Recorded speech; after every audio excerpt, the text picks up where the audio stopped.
Hello and welcome back to another video where civilization starts over. We're on episode 18 now, and in the last video we saw the collapse of the Iberians, and following that we also saw the release of all of their colonial claims, as in the Americas, or in Africa, South America, and of course in North America. So the first event of this video will be these areas being filled in with new countries or being claimed by four other nations. So yeah, that will happen in 3, 2, 1. Here we have the new map of the world.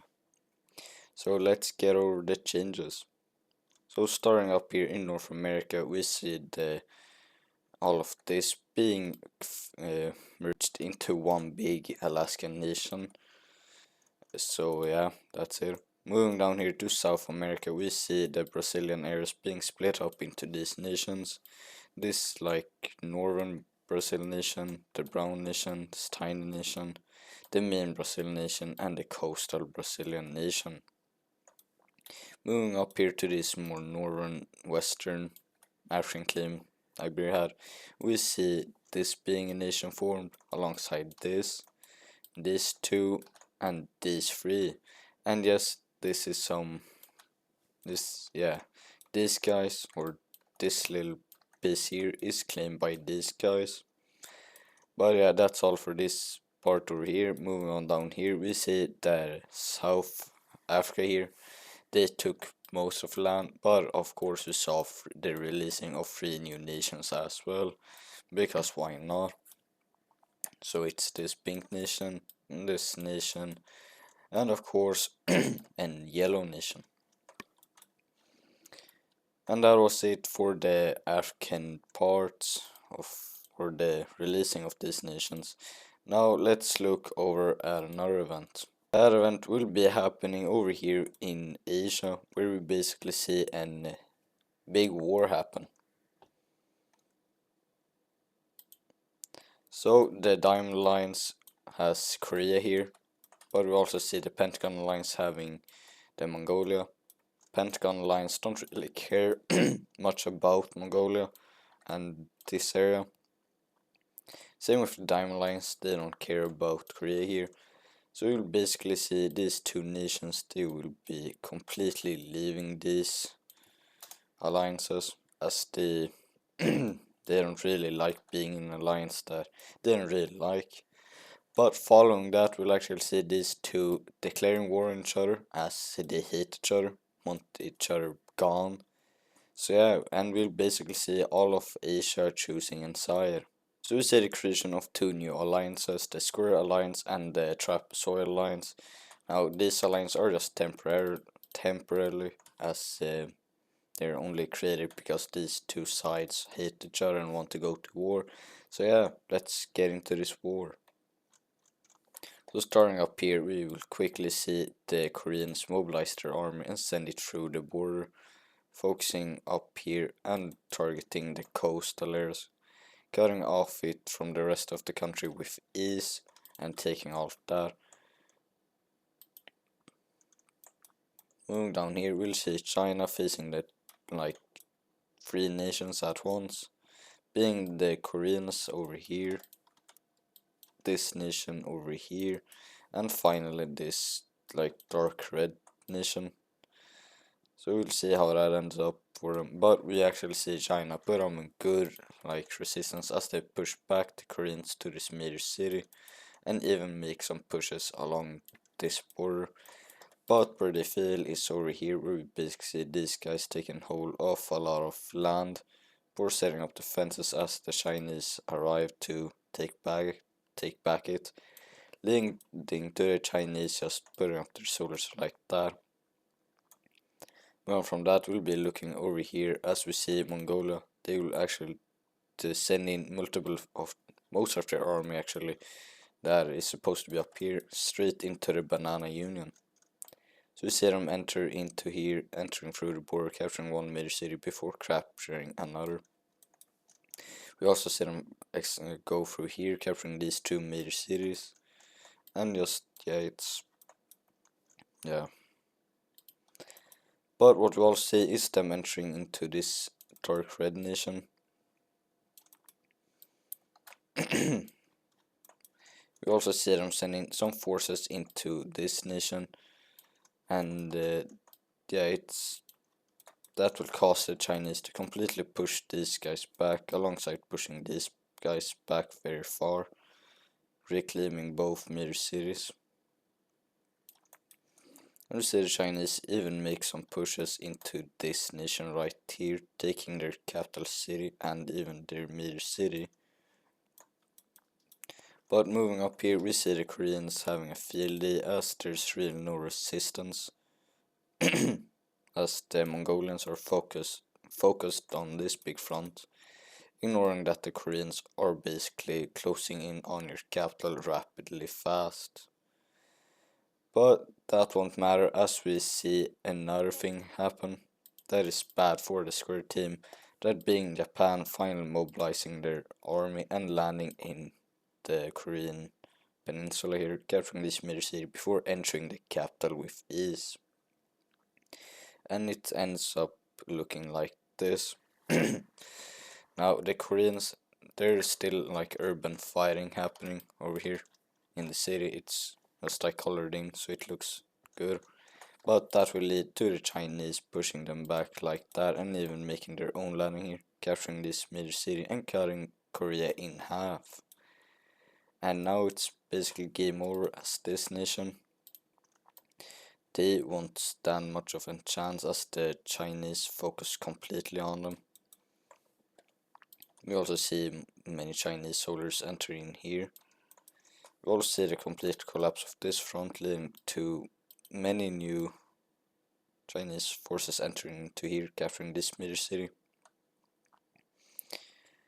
And we also see the Korean side start to fail, as we then see this area, it completely falls to Square Team control, as the Chinese now land here, capturing this major city and capturing that one before taking the coast.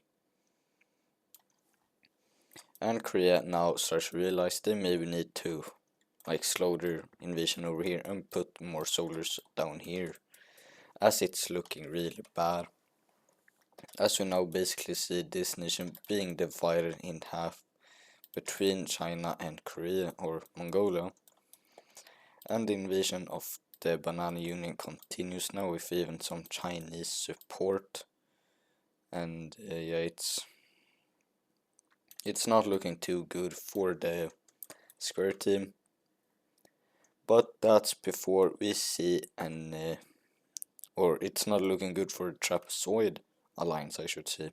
That's before we see another country join the war, that being South China, as they do not want an expansionist China on their border. So they will quickly send in their forces, capturing one major city before capturing two others. And they're really good at invading China, as they have had multiple wars with China. Or I don't think so. No, they have never been in a real war. But they have experience in this land. But that will also lead to an landing in the Japanese Isles, as we see the Korean or Japanese not expecting any fighting in their mainland here. That also means the liberation of these islands, and also the liberation of their capital city. And that leads to a major Korean offensive, looking like this, leading to the completely this happening. As we see, the South Chinese, they will be continuing invading into capturing the Japanese capital, and before setting up defenses like that.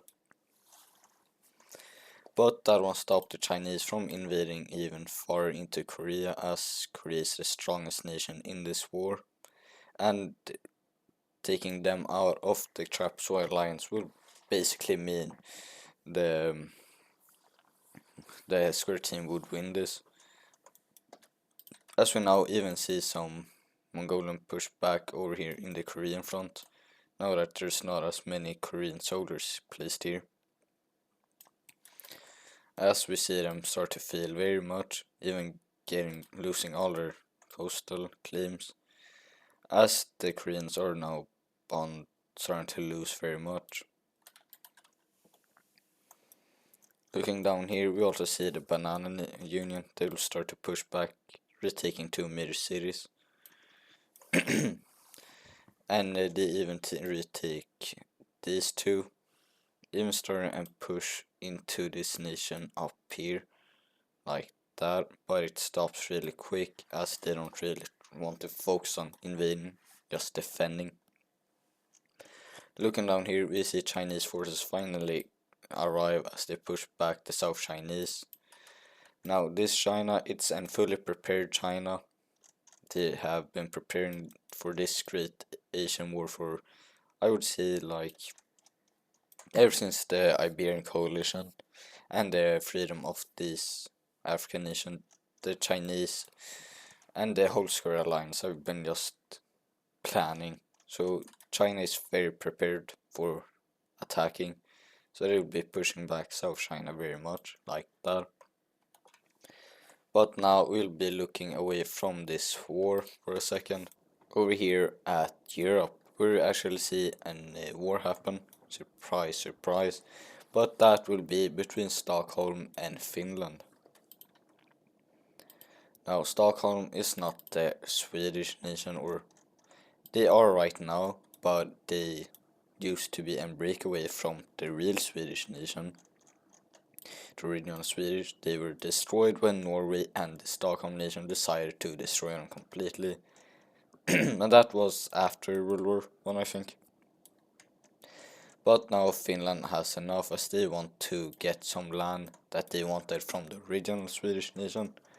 So they'll be invading here, capturing very much land really fast, as the Stockholm nation. They aren't really a match against a nation like Finland.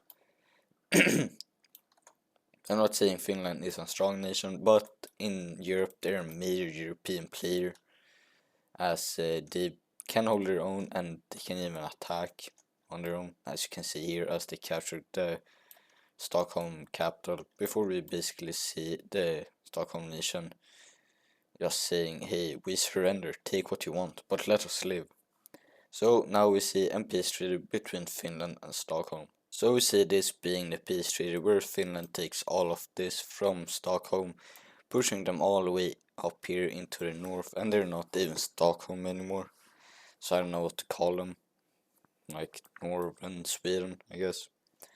But moving away from here, we'll be looking over at Russia.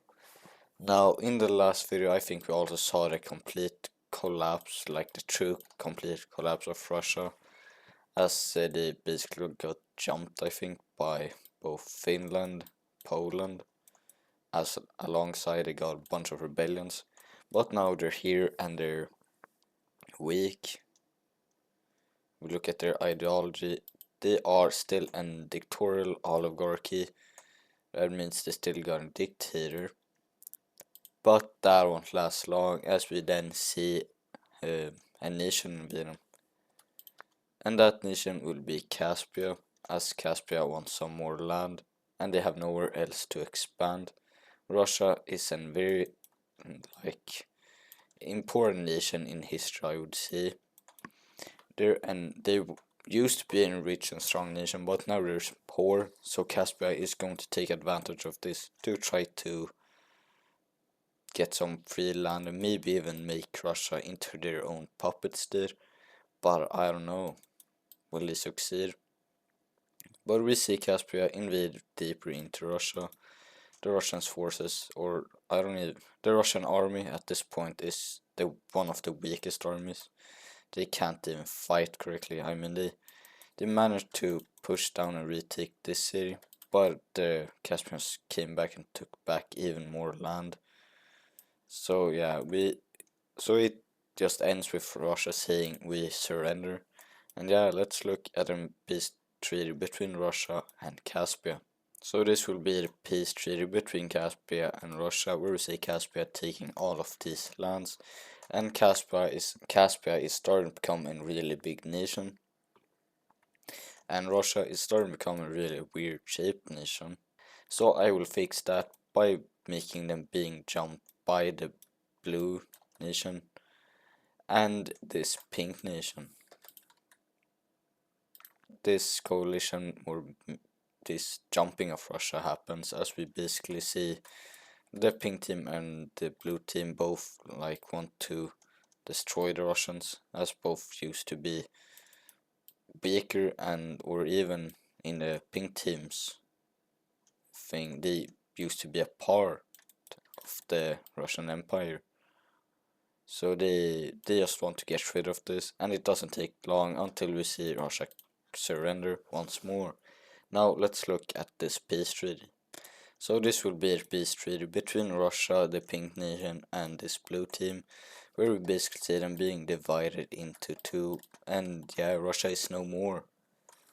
Now we in the last videos we have just seen the complete destruction of many old nations. That won't matter, as now we'll be looking at another thing, and it's over here in the Americas, where we basically see a lot of I forgot, this foreign part, it's going to go over to France now. But we're going to see a lot of independence movements happen, especially in the areas that are basically connected to independent American nations. So basically these areas, they're cooked, they want to rebel and form their own nations, but their controller are France, a very strong nation now, and South China, who really doesn't care as much, as they're in basically the Great Asian War at the moment. So this has a high chance of becoming its own nation. And why are you? There we go. But we won't see that happen just yet. Instead, we'll see the French still be continue expanding to these areas like that, and even connecting up with this, and even connecting up with Florida.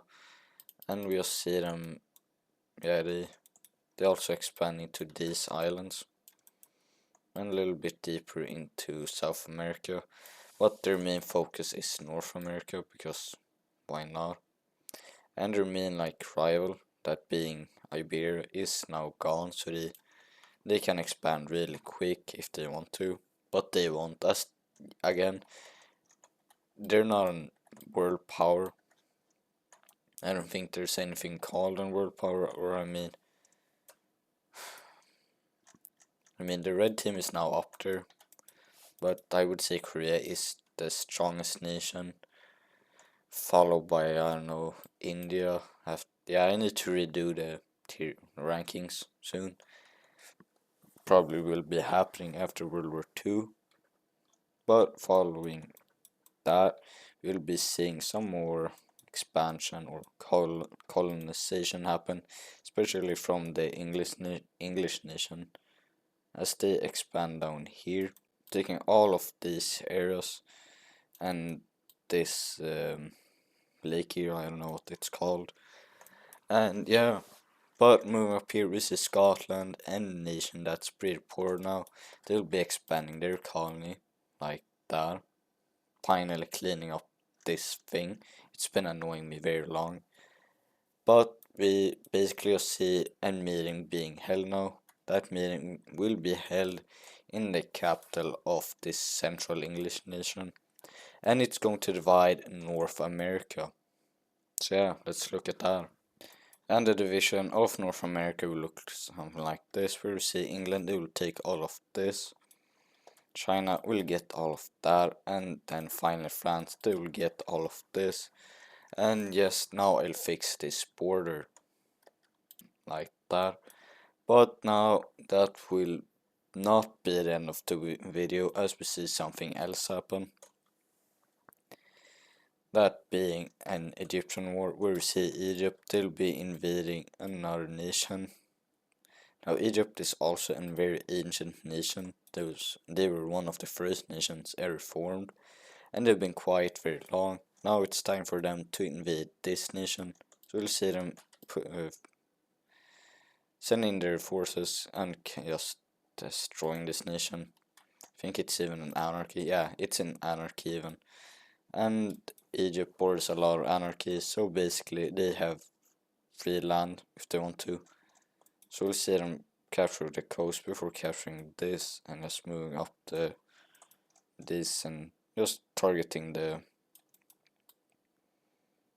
major cities until the nation is like this, where it surrenders.